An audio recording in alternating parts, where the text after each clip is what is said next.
Hey guys, welcome back to my channel. For those who don't know me, my name is Tiara and thank you for watching. Welcome back.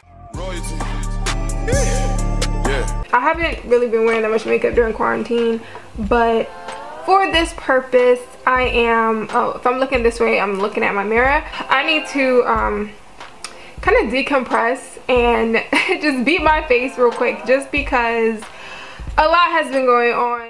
One of my recent videos, I think I did it 2 weeks ago, I did a reaction on Kenya Barris's new TV show that was upcoming, which is called #BlackAF. Now, off the trailer, initially I did think it had some funny jokes, obviously, because trailers, they pinpoint the most comedic aspects that come with the trailer because you want to entice the audience, you want to make it funny.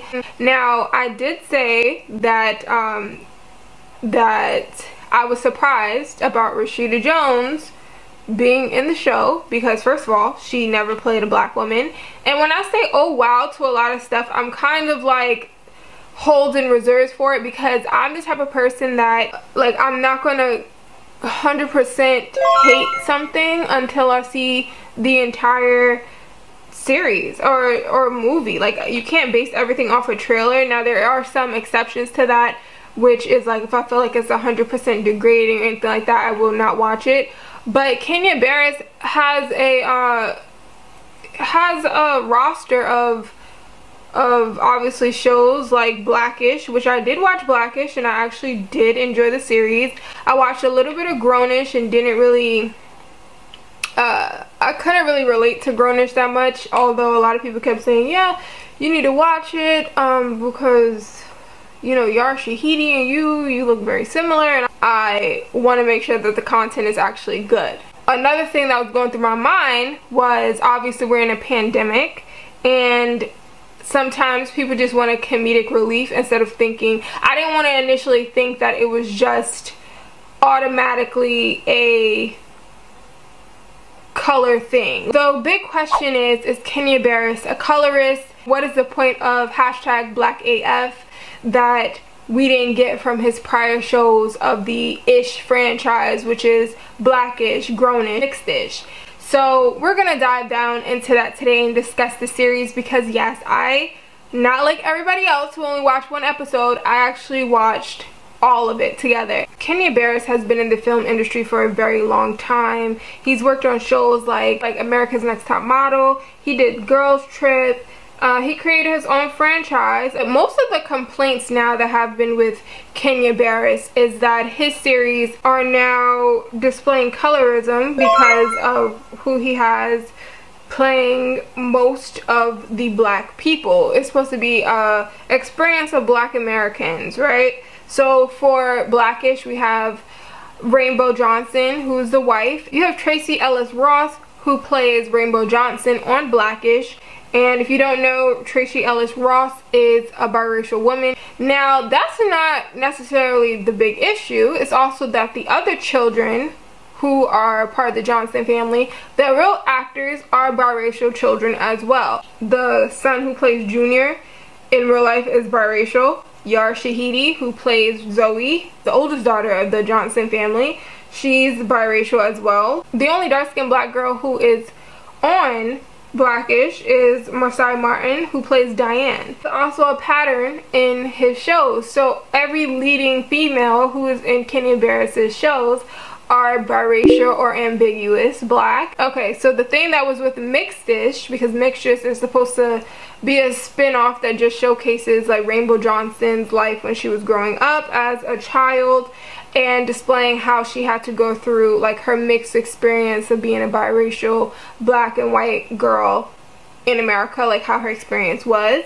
Her mother was initially played by this extremely fair-skinned black woman to then be changed to Tinka Sofner. It was like a reverse Aunt Val from like Prince of Bel-Air. So that's why everybody was just like, what is going on? It seemed like he was trying to please the masses and it wasn't really done organically. Kenya Barris was offered a $100 million deal by Netflix to produce this series. He profits off of what the show calls the black experience. One of the actresses who portrays his daughter in this series, whose character name is Drea says in the show that her father profits off of black people. That isn't my issue with the series. My issue isn't profiting off of showcasing a black experience, because I think there have been so many shows that have explored black experiences within America, like the Bernie Mac show. You have Everybody Hates Chris, you have Living Single, Moesha, That's So Raven, Sister Sister, that have contributed to real life issues of black people. And although Sister Sister, Tia and Tamara are biracial, they definitely didn't have a ambiguous look to them. With Black AF, it's supposed to demonstrate the complexities of being a rich black family or a rich black man in America. It almost felt like it was the Wayne Bros scary movies in a sense. It felt like that. It felt like I was watching a parody. The series is supposed to be a mockumentary, which is a fake documentary.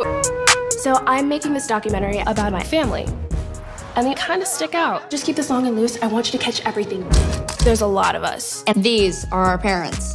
It's supposed to demonstrate Kenya Barris's life, his privilege, and being that he gained a large fortune off of all of his success, how he deals with it, how he deals with being in the limelight. But he's starring in it, so he wanted to play himself for some reason and wanted to just explore his acting capabilities, I guess. But another issue I found with this is, like, by Kenya calling it the black experience, it's more so, or they also said black excellence. By saying that, just say that it's your experience, because not every black person is gonna go outside and have a Bugatti in their garage, you know what I mean? Not everybody's gonna sit there and have Rolexes and birthday party bags or anything like that. So just say it's based off of your experience as being a wealthy person. Kenya Barris's team had announced, like, the show was gonna showcase like hashtag black excellence, and they got dragged for that off of how it was lack of, you know, diversity of blackness in the series. Because if you see the casting, everybody is very much lighter skin tone. It's just no real diversity of blackness. At this point, it's kind of like a broken record, because this is happening so much. I mean, obviously it's getting better with like series like Insecure, but you know, it's tiring playing that, oh, can we spot the dark skinned people game in a TV show, or having like the token Negro in it, instead of just enjoying a great black show that has of different tones and different hair types. It's always the same, just the same everything, and I'm just tired of watching it. Like, I'm just tired. I think it was like Black Twitter that was going crazy, dragging Kenya Barris, like they were calling it, like they were just dragging him. They're saying that it was like a paper bag test of casting, and I was like, oh wow, that's like a really interesting way to put it, because it's like, if you don't look a certain way or a certain tone, you definitely aren't casted for his series, unless you're a black man. They will put 1,000 black men in a series to make it look so diverse with black men, but with women it's like, no. Kenya responded to all the backlash, and he said in a tweet, he said, what would be a better name? Really interested in your thoughts on the name of a show you've never seen. And this was in 2019, mind you, because the show is not supposed to reflect a general black experience. As I said, it's supposed to reflect Kenya Barris's life. So his wife is actually supposed to be based off of Rainbow Johnson's character in Blackish, and his wife, if you've seen her photo, and I'll put it up, she's very much biracial. I mean, she definitely looks biracial. So he wanted to reflect his life with this series. And so that's why he thought Rashida, which in this case Rashida Jones, would be a perfect fit for that role, because she does resemble his wife. That's when he kind of went off on a rant saying, like, have you seen him and Rashida's children in real life, and that their kids look a certain way. He wasn't going to change how his family would look on screen to fit a certain narrative, or to fill a quota of like how many dark-skinned people he should have in a show. Like, he wasn't going to change that. So that's why I say it's not a black experience, it's Kenya Barris's experience. You feel what I'm saying? So when he said that, I kind of took that as he's saying you either watch the show or you don't watch the show. Like, at that point he was just like, he's not changing it for no one. He doesn't care. He wants to cater to a certain audience. He was not trying to cater to black people. Although black people are the ones that are putting money in his pocket, for some reason he wants to appease white audiences and try to explain to them,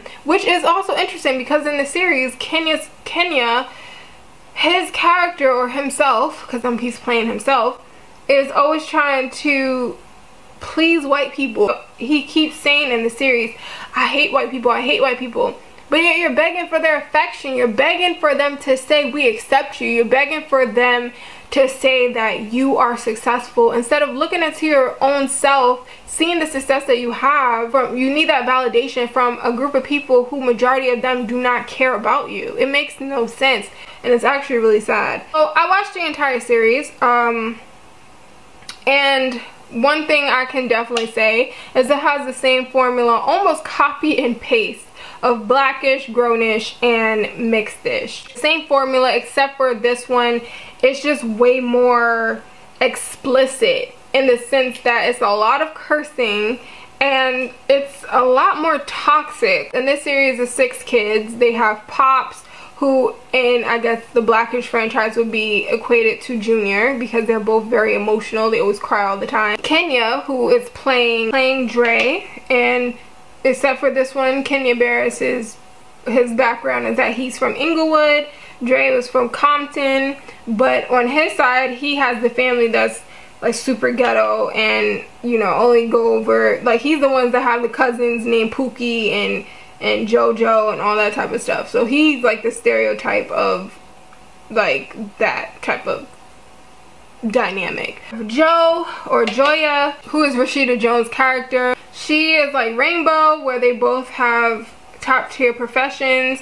Rainbow on Blackish is supposed to be a doctor. Joe is a lawyer who has taken a hiatus to raise her children. Although, I keep saying Dre, although Kenya always says that he doesn't understand, like, why does she take time off if she doesn't even work, she doesn't take care of the kids. And they're also those characters who are biracial, so they always have to try and prove their blackness, which I will say that I liked that Rashida really played on, because with her character they really emphasized of her having that turmoil of not feeling black enough, especially because she did marry a black man. When you were mixed mother, you were constantly tested on your blackness. Name the Fab Five, name the Jackson Five, name all the members of the Wayans family. Do you know? No. Mom, come on, you're the whitest person I know. Hey. Drea is the narrator. She's the one who is creating this mockumentary for a film submission to go to NYU film school. So Chloe's the older sister, Drea is right after her, and I feel like they both equate Zoe. Like, they both equal Zoe's character from Grownish, and who's also like the oldest child of Blackish series. All the characters kind of just mimic each other. And they even went down to having a character like Charlie, who I love his character on Blackish, but now they have this guy named Broadway, and he's like the best friend or like the close colleague of Kenya in this series. And they also have like a writer's room. It's just like very similar. This series really dives down into equating everything to slavery. Whatever question you ask, the answer is because of slavery. It's my North Star. The chains, the cars. In very episode 1, the title of it is Because of Slavery. And it has the same formula, because in Blackish, how it goes back to, tries to create a theme for the episode. It will go back and give a story or like a brief introduction to historical events that have happened in the black community. That's what this series attempts to do, but I think it fails at it because it wasn't concise. I never have a problem with like a series trying to talk about slavery or anything like that, because obviously it's something that I don't ever think black Americans should forget or be fed that narrative of let's move on, because that should never ever happen. But at the same time, it's also like, yeah, of course you can explain it, but don't feel like you have to give an explanation to why you do everything. Like I'm not gonna have to explain myself because you don't understand me. That's why it also shows like who is this really targeted for, because you're trying to explain as to why you have to wear jewelry, why you wear jewelry, why you do things a certain way, instead of being unapologetically yourself. Yeah, so episode 1, Kenya goes on talking about slavery. It specifically was focusing on the white gaze, G-A-Z-E, because they try to keep making a spoof of like, why are you talking about white gay people? But no, it's white gaze. About how like black people are just seen, non-blacks tend to just look at, ogle at black people because they're trying to understand them. I laughed at some moments of the series because, as I said, I watched all the episodes. I thought it was funny when it was like, I think episode 2, they went to try to get some drugs or something from a Armenian drug dealer. I thought that scene was hilarious. And I think episode 5, which was really interesting, I couldn't necessarily connect with the characters like until I feel like until the very last episode there was no real character development. And even with the main character, who is like Drea, who we spend most of the time listening to narrate to us about her family, you don't really get any real context about her until the last episode, when it finally gets up to the point when it's like, okay, maybe you could see some more real emotional ties with the family, but then it kind of so late of a build-up and it just makes it seem like you wasted all your energy watching this 8 episodes to just see a family curse at each other and bicker and just be really toxic. I think the episode that I hated the most was probably episode 4, which episode 4 really triggered me. And this episode was called, yep, you guessed it again, it was because of slavery.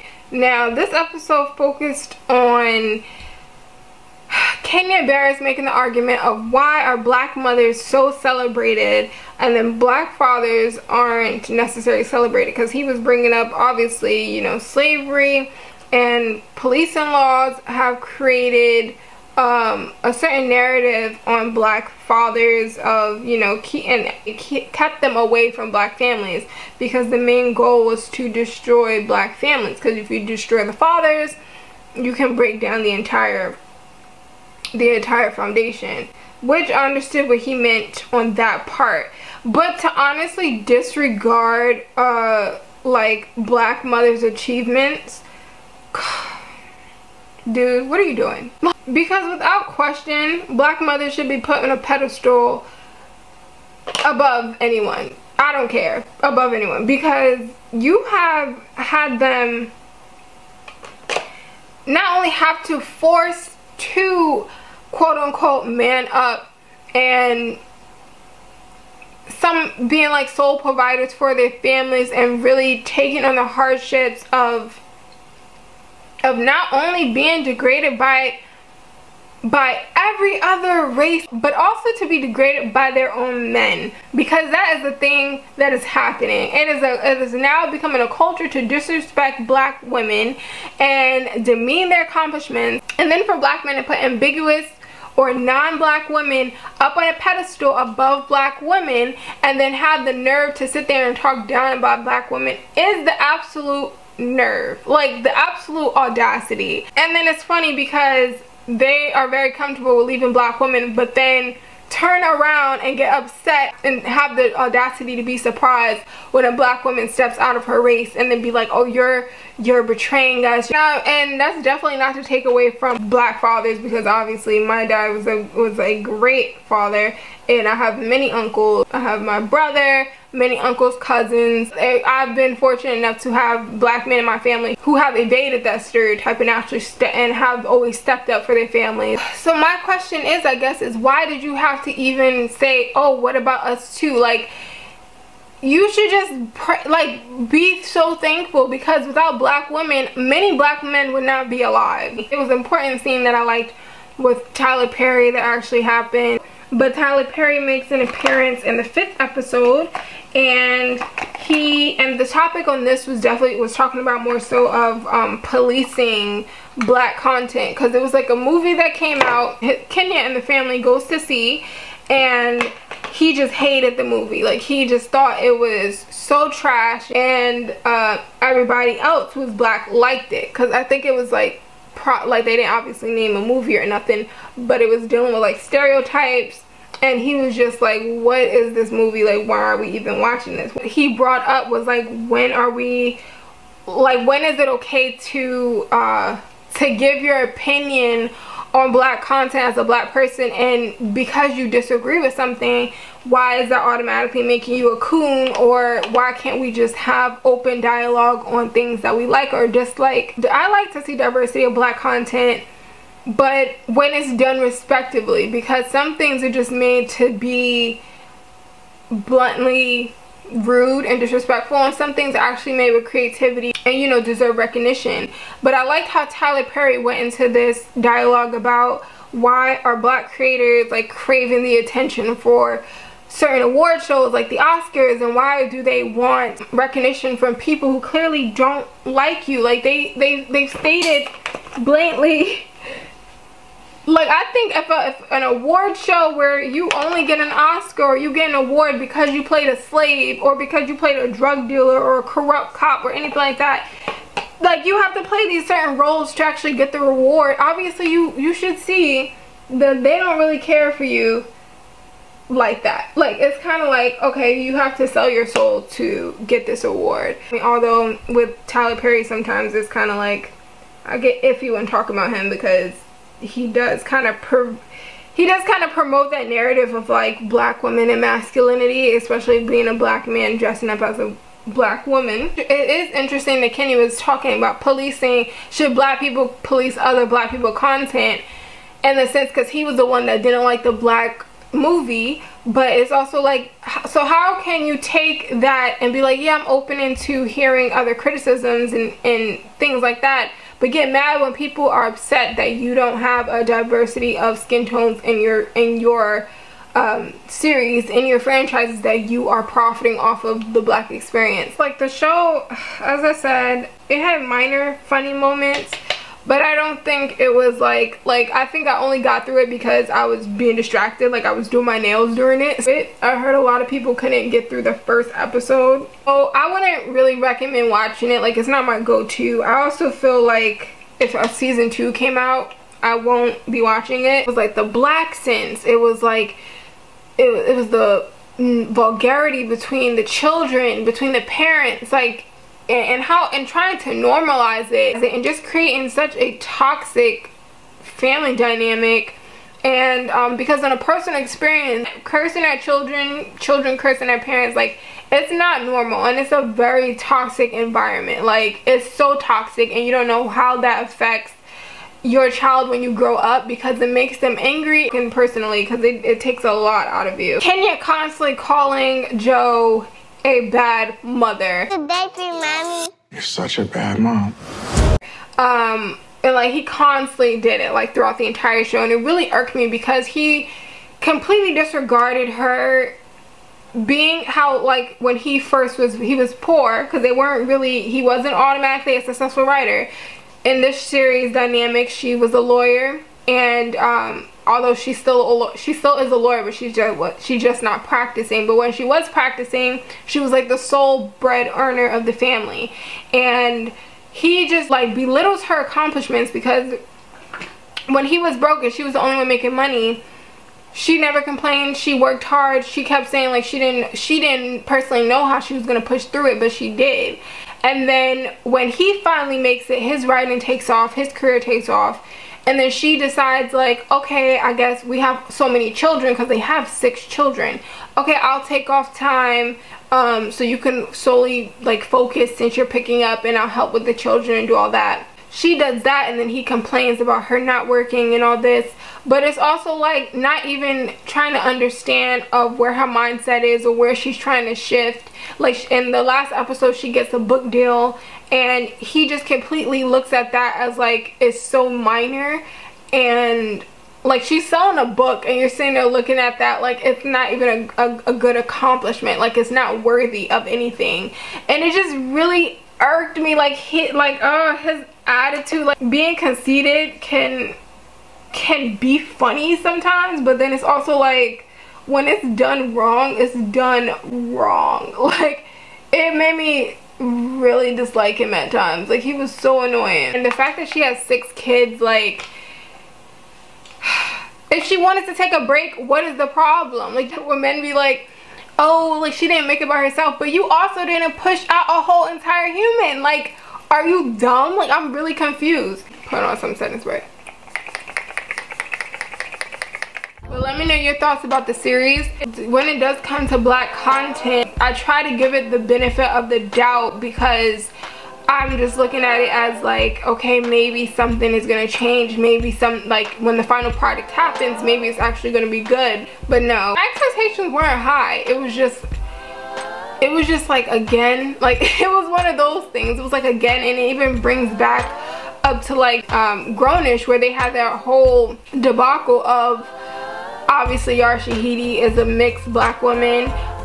Then you have like Chloe and Haley, who are considered to be a lighter skinned black woman, and then they just threw in Ryan Destiny in the mix because everybody kept saying you don't have a dark skinned woman on this team. It's kind of like, now we have to check all these boxes when it comes to a film or TV show that shouldn't even have to be checked. It should just be an automatic thing. Like, it should already be natural to be like, okay, it's 2020, let's see this on screen. So let me know what you think about the series. Also, hit that like and subscribe button for more content.